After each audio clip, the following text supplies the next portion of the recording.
Déesse chasseresse, fille du grand Zeus et de Leto, reçois cette offrande votive de ton humble servante, que par ce sacrifice et ces libations, ton auguste protection nous Eh protège. mais t'es malade ou quoi? Fais surtout pas ça! Hein?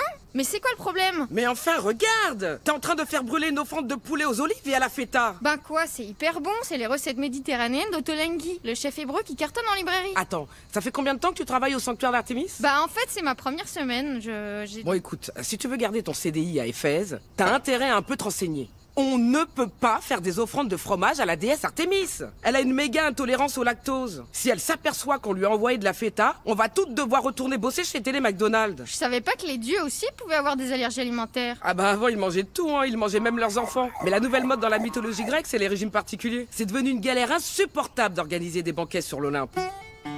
Bonsoir, bonsoir. Salut Homer. T'as l'air hyper content, dis donc. Eh ouais, j'avais envoyé mon manuscrit de l'Iliade chez Gallimard et ils m'ont dit qu'il fallait que je retravaille un peu, mais qu'ils trouvaient ça prometteur. Waouh, mais c'est cool. Ça s'arrose, ça. Dionysos. Allez, ouzo à gogo. On dîne quoi avec ça? J'ai chassé un sanglier cet après-midi. On peut se faire un barbecue? Pitié, Artémis, on a dit qu'on arrêtait avec la viande. Moi, je vous préviens, j'ai décidé d'être végétarienne. N'importe quoi. Tu t'es cru dans la mythologie hindoue ou quoi? On peut toujours se faire livrer une casserole de moules frites chez Apollon de Bruxelles. Ah non, pas de fruits de mer, ça me donne des boutons sur les fesses. Dit la fille qui dort dans une coquille Saint-Jacques. Bah le truc le mieux c'est peut-être qu'on se fasse chacun des petits sandwichs à ce qu'il veut, non? Ah mais attends, Déméter!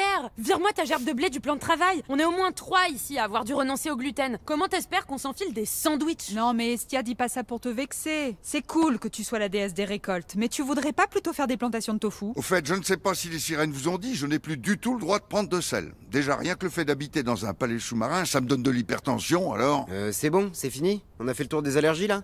Asclépios m'a aussi interdit le sucre. À force d'avoir été nourri exclusivement de miel par la nymphe Mélissa, j'ai un taux de glycémie et un cholestérol de dingue. Sinon, Arès est crudivore, Castor et Pollux sont allergiques aux œufs, Hera aux fruits à coque, et la dernière fois que Pri a pas touché du latex, il a eu un œdème de Quink. Enfin, a priori, le latex, on ne le mange pas. On n'a qu'à cuisiner directement des antihistaminiques à la vapeur, hein, dans ce cas-là. Ah, mais sans déconner, ça devient compliqué pour tous manger ensemble, là. Qu'est-ce qu'on fait, sérieux? Bah qu'est-ce que vous foutez les filles? Pourquoi vous n'êtes pas en train d'offrir des libations aux dieux de l'Olympe? Oh non mais t'inquiète, ils veulent rien aujourd'hui. Comment ça, ils veulent rien? Apparemment, ils ont décidé de faire le ramadan.